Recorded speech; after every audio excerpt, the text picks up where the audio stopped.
A aluna do curso de Ciências Biológicas da Unesp em Bauru investiga o melhor tipo de solo para a produção de uma espécie de cerrado em viveiro. Até hoje, a produção de mudas do pau de tucano, o nome popular dessa árvore típica do Cerrado, é um desafio, já que não há definições sobre como deve ser o cultivo. Na entrevista do dia, vamos conhecer em detalhes um guia na área de agricultura editado pela ONU, a Organização das Nações Unidas, que conta com a participação do professor Carlos Wilken, diretor da Faculdade de Ciências Agronômicas da Unesp em Botucatu. A edição deste 5 de junho está começando.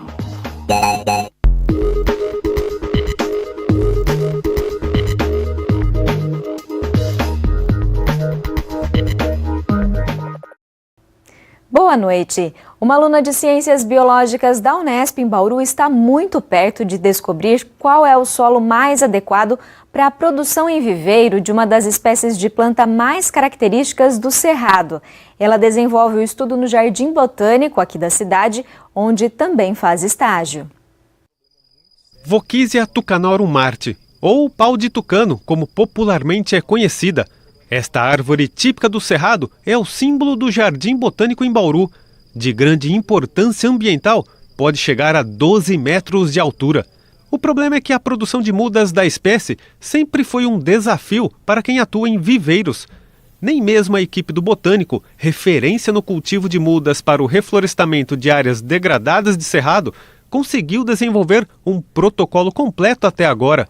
Mas a solução pode estar próxima, graças a esta aluna de Ciências Biológicas da Unesp.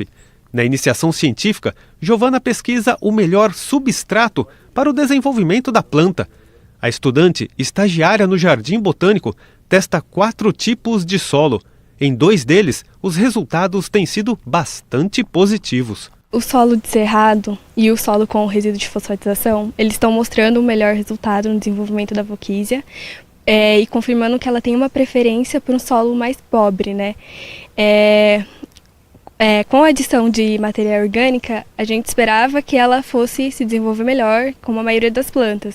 Mas a Voquisia tem realmente essa característica de preferir, né, o solo mais pobre mesmo, e isso dá para ver até, inclusive, na diferença do pH também. Ela tem uma preferência por um pH mais baixo, que é proporcionado por esses 2 tipos de solo.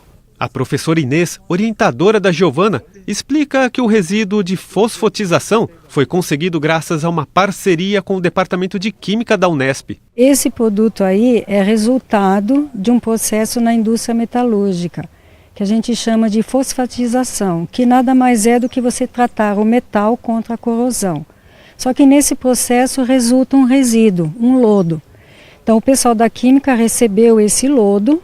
Como esse lodo ele tem um pH muito ácido, muito baixo, eles trataram esse resíduo para elevar o pH e encapsularam para que ele tivesse liberação lenta dos componentes que aí estão. A gente espera encontrar ali, por exemplo, fosfato, principalmente zinco, que são os componentes químicos mais usados no processo de fosfatização. Aí o pessoal da química me procurou, falou: você não quer testar se esse resíduo pode ser usado como um nutriente mineral para as plantas? Então daí veio o objetivo da Giovana em aplicar nas plantas de cerrado, né? Na produção de mudas do cerrado. Biólogo no Jardim Botânico, Jonas é o co-orientador do estudo. Ele conta que toda espécie reproduzida no viveiro tem um protocolo bem definido. Com a pau de tucano, os funcionários do local já desenvolveram parte da regulamentação, como marcar os locais de ocorrência da planta, acompanhar a maturação dos frutos e o ponto ideal para a extração das sementes. Mas eles esbarraram no desenvolvimento da muda nos substratos que utilizam no viveiro. Agora está otimista com os resultados da pesquisa. Na parte do viveiro, você tem muito a questão de campo, né? Essa parte mais prática, a parte do dia a dia, subir na árvore, coletar, beneficiar. Então, essa união, né, da parte acadêmica, a gente consegue ter um respaldo científico, né? Então, todo o resultado que a gente consegue com esse respaldo científico, isso começa a entrar numa função do Jardim Botânico, que é criar esses protocolos de produção de espécies do cerrado, né?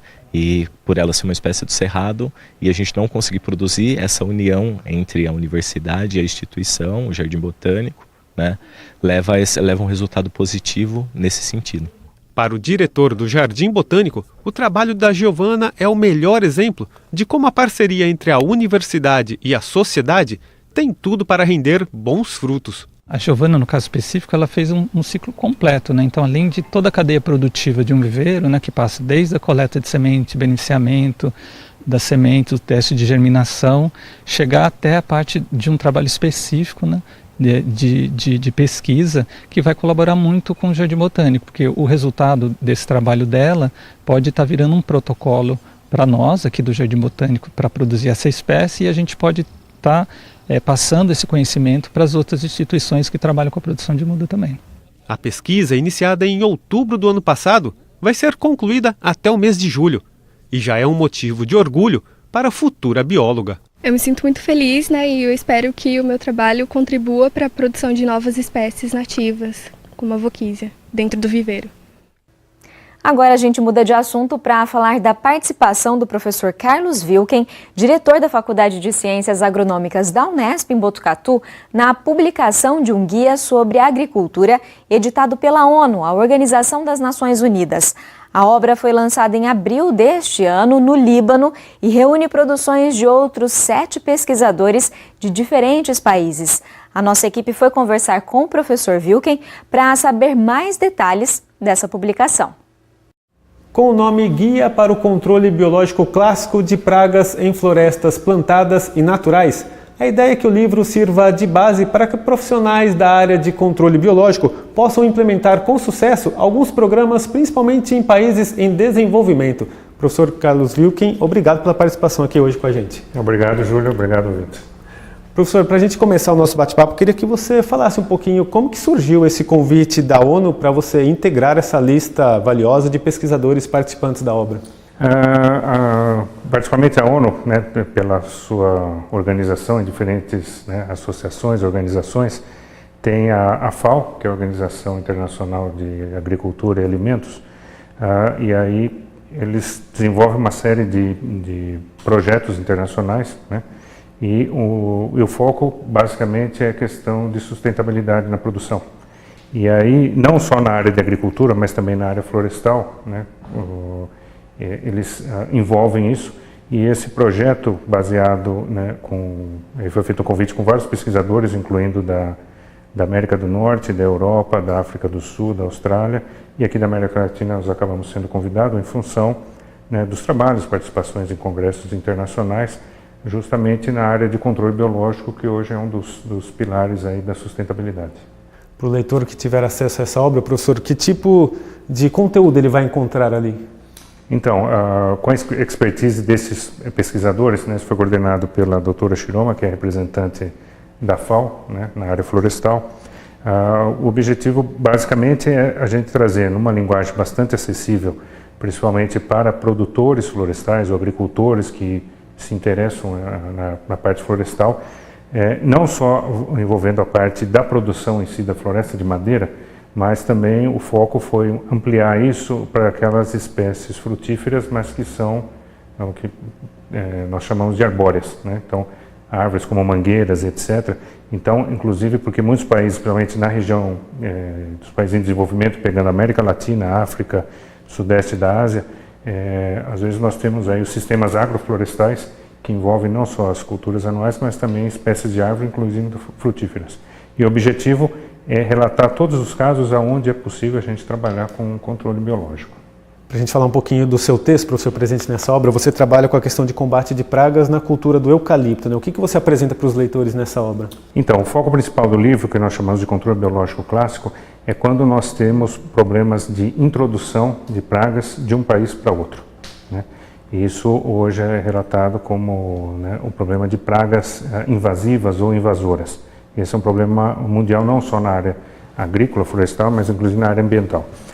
E nós temos trabalhado, porque infelizmente no Brasil nós temos tido problema desde 2003, basicamente, com a introdução de pragas, né, de insetos australianos associados às florestas de eucalipto e que tem causado muito problema aqui, né? Só para citar um dado, Uma das pragas que nós chamamos popularmente aqui no Brasil de percevejo bronzeado, ele foi detectado em 2008 aqui, mas no período entre 2010 a 2015 que nós monitoramos, esse inseto ele causou um prejuízo de 1,1 bilhão de reais em perda de madeira.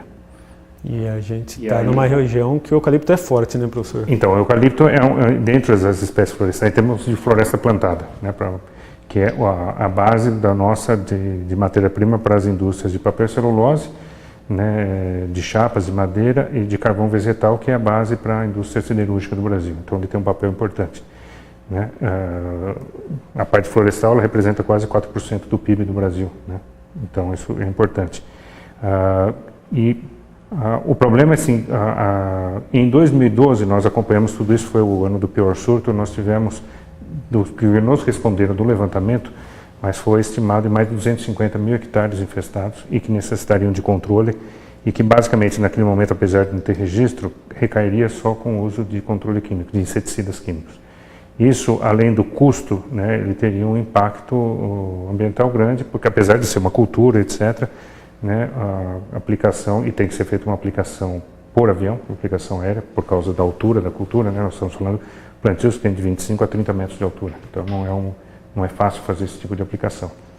E a proposta foi, então, uma parceria já internacional que o Brasil tem junto com a África do Sul e principalmente com a Austrália, nós fizemos a introdução de um inimigo natural, e isso algumas regiões que nós temos trabalhado em Minas Gerais, isso num período de 6 anos, nós tivemos redução de mais de 95% da área infestada.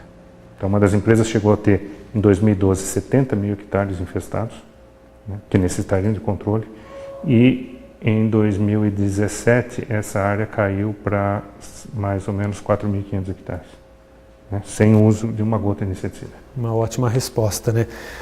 Professor, qual que é a importância de profissionais de vários países terem acesso a essas experiências e também para a ONU, como que isso casa com o trabalho dela dentro desse ramo, da questão da alimentação? O objetivo assim, é trazer toda essa experiência desses pesquisadores para citar os casos que, independente do tipo de floresta, se é natural ou plantada, do tipo de clima que nós estamos falando, se é uma região tropical, uma região temperada ou subtropical, em que todos esses casos, o controle biológico clássico, que envolve aí você ir no país de origem, achar um inimigo natural, fazer a introdução de modo oficial, que tem que passar pelas agências regulatórias, Ministério da Agricultura, Meio Ambiente, etc., de cada país, fazer as pesquisas e a liberação não é uma coisa rápida nem fácil, mas, então, independente desses cenários, todos esses casos foram casos de sucesso, né, pelo menos relatados. E aí o que nós queremos nesse guia, na verdade, é criar um passo a passo para que possa dar auxílio, né, então o que seria o objetivo da ONU com isso. É uma linguagem relativamente simples, direta, para que isso sirva de base, primeiro, para as agências o Ministério de Agricultura dos diferentes países, principalmente em desenvolvimento, né, possam ter acesso, produtores agrícolas e florestais, eles consigam ter uma base, um passo a passo de como deveria ser feito isso. Porque não é uma coisa que depende só de um produtor, mas é um programa, é uma cadeia. E principalmente para dar essa base para os pesquisadores e para os ministérios, né, para os fiscais agropecuários, ajudarem na implantação de controle biológico. Para você, pessoalmente, professor, e também para a Unesp, né, a entidade que você representa, qual que é a importância de participar de uma obra tão relevante, né, mundialmente? Quando nós somos convidados, na verdade é uma surpresa, a gente nem sempre espera esse tipo de convite, que é muito prazeroso, né, para nos dar orgulho, até porque não é só uma representante do Brasil, na verdade nós tivemos que citar os casos, porque acabamos sendo aqui pela universidade, né, que representa, não tem nenhum outro representante brasileiro e nem da América Latina, né? Então, os casos que nós citamos aqui no Brasil são casos que nós já temos trabalhado, inclusive, em colaboração em países como o Uruguai, como a Argentina, como o Chile, né? Já fomos beneficiados, né, uma outra parceria lá atrás com o México. Então, é uma experiência de todo esse continente que nós estamos aqui. Então, isso, particularmente para a Unesp, isso representa a importância dela, né, em termos de a gente ainda, apesar de todas as dificuldades que nós estamos passando no Brasil, com a crise econômica, a falta de recursos, que é possível fazer isso, né, e que e o objetivo, acho que para nós aqui como Unesp, tudo isso continuar estimulando principalmente os estudantes, né, e levar essa mensagem para os produtores na parte de extensão, que é possível a gente desenvolver programas, né, que acabam sendo reconhecidos internacionalmente. Tá certo, professor. Bom, para os interessados em ter acesso ao conteúdo dessa obra, ela está disponível para download gratuito pelo link que aparece aqui no seu vídeo. Professor, mais uma vez agradeço a participação com a gente. Muito obrigado pela atenção. Por hoje é só, eu te espero aqui amanhã às 6h30. Siga a TV Unesp nas redes sociais e mande sugestões pra gente. Tchau!